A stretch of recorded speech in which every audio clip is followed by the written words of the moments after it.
Здравствуйте, дорогие друзья! Сегодня мы продолжаем наш цикл видеозанятий, чтобы освоить нашу методику аутогенной медитативной психотерапии, сокращенно АМП.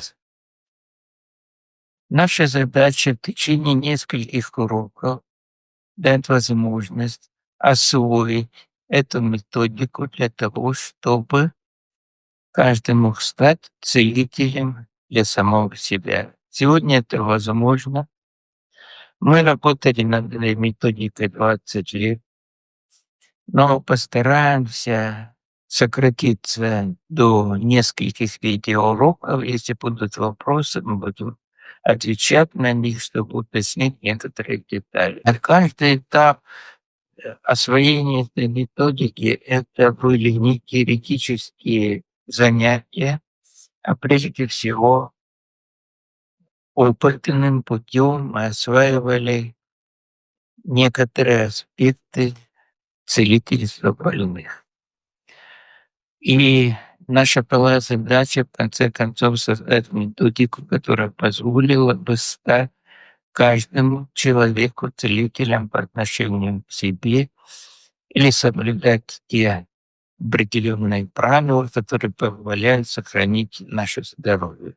Сегодня мы будем говорить о психотерапии как методе, который позволяет нам лечить пациентов при помощи слова. Слово — это фактор, который воздействует на человеческий организм, на его функциональное состояние. Эта методика создана не для психически больных, а именно для здоровых людей, у которых, можно сказать, болит душа.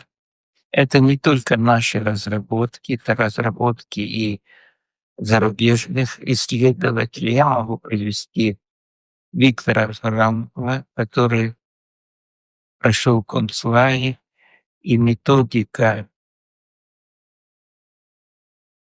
созданная им после того, как он пережил концлагерь, она тоже основана на лечении душевных расстройств, лечении стресса, лечении тревоги, расстройства сна.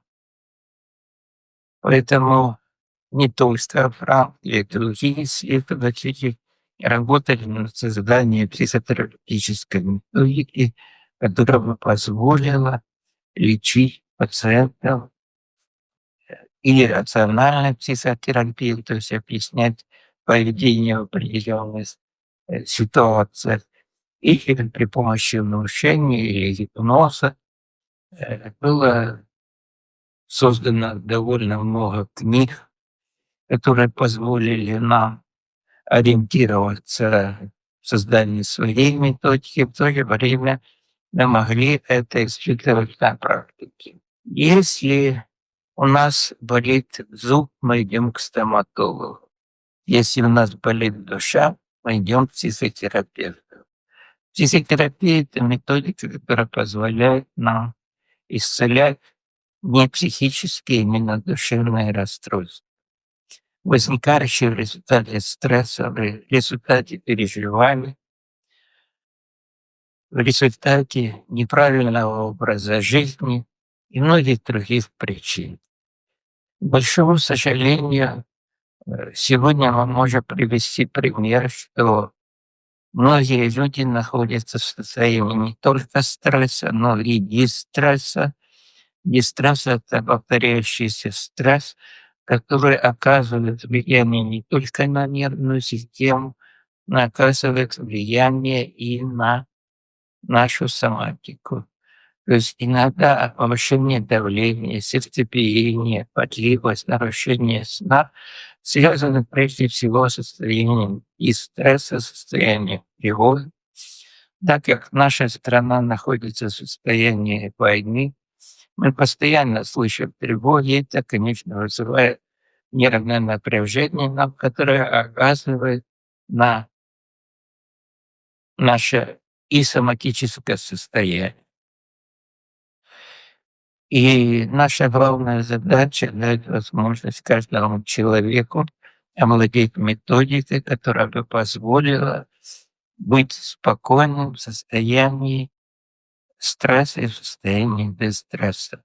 Очень многие специалисты, очень многие профессии нуждаются в том, чтобы спокойно относиться к окружающему миру, исследовать себя, как мы относимся к этому миру. Я приведу примеры из отделения невроза, когда при помощи психотерапии мы лечили наших больных. Приведу пример, когда бухгалтер одной из крупных шахт Днепропетровской области в результате необоснованных обвинений потеряла голос. Практически она не могла говорить, она лечилась в клиниках Днепропетровска, Киева, других городов, но облегчение наступало на некоторое время. Когда она поступила к нам в отделение неврозов, то для нас стало ясно, что именно стресс вызвал потерю голоса. И при помощи психотерапевтической методики, при помощи внушения, гипноза нам удалось возвратить ей голос полностью. Она была поражена, она вышла из кабинета психотерапии, она от радости плакала и говорила со всеми пациентами, которые были в коридоре, она говорила: «Теперь я могу говорить».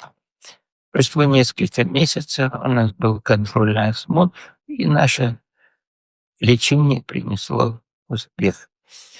Такой очень интересный случай влияния психотерапии на пациента был у нас, когда человек поступил якобы с злоупотреблением алкоголя, но при тесте на внушаемость оказалось, что он очень и очень внушаемый, и ситуация оказалась стрессовой, потому что он был очень внушаемый.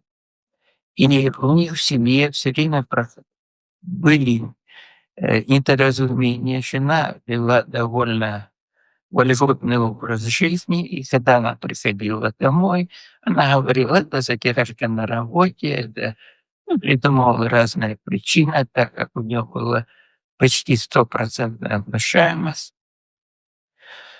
Больше того, она доходила до 28 степени. Это примерно всего из 30 степеней погружения в состояние измененного сознания. И он воспринимал это все за чистую монету. Лечение заключалось в том, что мы дали установку для его сознания, что больше никто не может без его согласия влиять на то, что ему говорят, и он всегда будет критически относиться к любым условиям жизни. В результате они очень долго разошлись, он создал другую семью, и они были счастливы. Он осознал, как можно сознательно регулировать свое состояние здоровья. К большому сожалению, это не только влияние внушения на определенных людей. Нам часто задавали вопросы, что, мол, я не поддаюсь гипнозу, я не поддаюсь внушению. Это заблуждение. Большое заблуждение, потому что практически слово, любое слово влияет на человека. Примером мы можем привести состояние человека после просмотра телевизора. Он смотрит какой-то боевик или смотрит тревожные новости.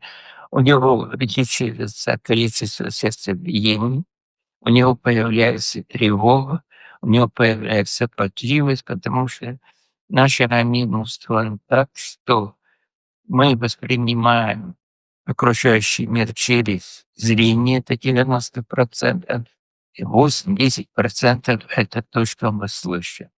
И когда мы видим что-то, происходящее на экране телевизора или компьютера, или слышим новости, то наш организм воспринимает это как истинную картину. То есть повышается давление, выбрасываются определенные гормоны, и человек испытывает тревогу. Бороться с этим состоянием нам помогает психотерапия. К большому сожалению, влияние окружающей среды, влияние компьютера, телевизора влияет не только на нашу психику, но и влияет на нашу вегетативную нервную систему. Эта нервная система, простыми словами, регулирует все наши органы, регулирует сердцебиение, дыхание, работу всех систем, иммунной системы. И сбой в нашем сознании, нашей коре головного мозга вызывает сбой вегетативной нервной системы. То есть получается практически, что излечивая наше сознание, мы можем излечить и проявление вегетативной нервной системы. То есть убрав тревогу, убрав отрицательные моменты в жизни, стрессовые моменты или, скорее, изменив отношение человека к происходящему событию, мы можем изменить его вегетативную нервную систему, и он выздоравливает. То есть выводом для этого может служить то, что наше сознание влияет на наше здоровье. Когда появилась литература о восточной медицине, мы с удивлением увидели, что принципы психотерапии заложены в восточных методиках, заложены в целительных практиках, и прежде всего это медитация. Но для людей, которые никогда не сталкивались с медитацией, она кажется чем-то таким сложным. На самом деле в основе медитации для лечения пациента и лечения самого себя, прежде всего, это надо успокоить наше сознание, чтобы окружающий мир мы воспринимали более философски, более спокойно, относясь к тем переживаниям, которые есть вокруг нас в любой жизненной ситуации. Э, вот много есть книг по медитации. Мы использовали книгу Лама Нагарика Говинда «Многомерное сознание и творческая медитация» для того, чтобы с научной точки зрения подойти к тому, что такое медитация. Медитация — это прежде всего состояние нашего сознания, это прежде всего состояние, когда мы спокойны, либо спокойно относимся к окружающему миру. Этого можно добиться любому человеку. Я вам приведу примеры из нашей практики, когда мы создавали методику, когда она уже более или менее была оформлена. Нас попросили, чтобы мы пролечили больных лейкозами. Но так как лейкоз — это нарушение, это заболевание крови, которое выражается в том, что отсутствуют определенные клетки крови, нас попросили помочь им психологически, потому что у многих из них, когда они находились по несколько месяцев в больнице, на капельницах, то у них настроение было пониженное, и у многих мы наблюдали суицидальные тенденции. То есть страдания приводили к тому, что они сами страдали, и это страдание для родственников, и они выбирали методы, чтобы уйти из жизни. Второе, нас попросили оказать психологическую помощь. Была создана группа из 12 человек, которая ездила к нам на 2 часа в наш центр. Мы проводили занятия, объясняли, рассказывали о сути человека, о том, что он может победить. Условие было одно: они хотели, они должны были захотеть быть здоровыми.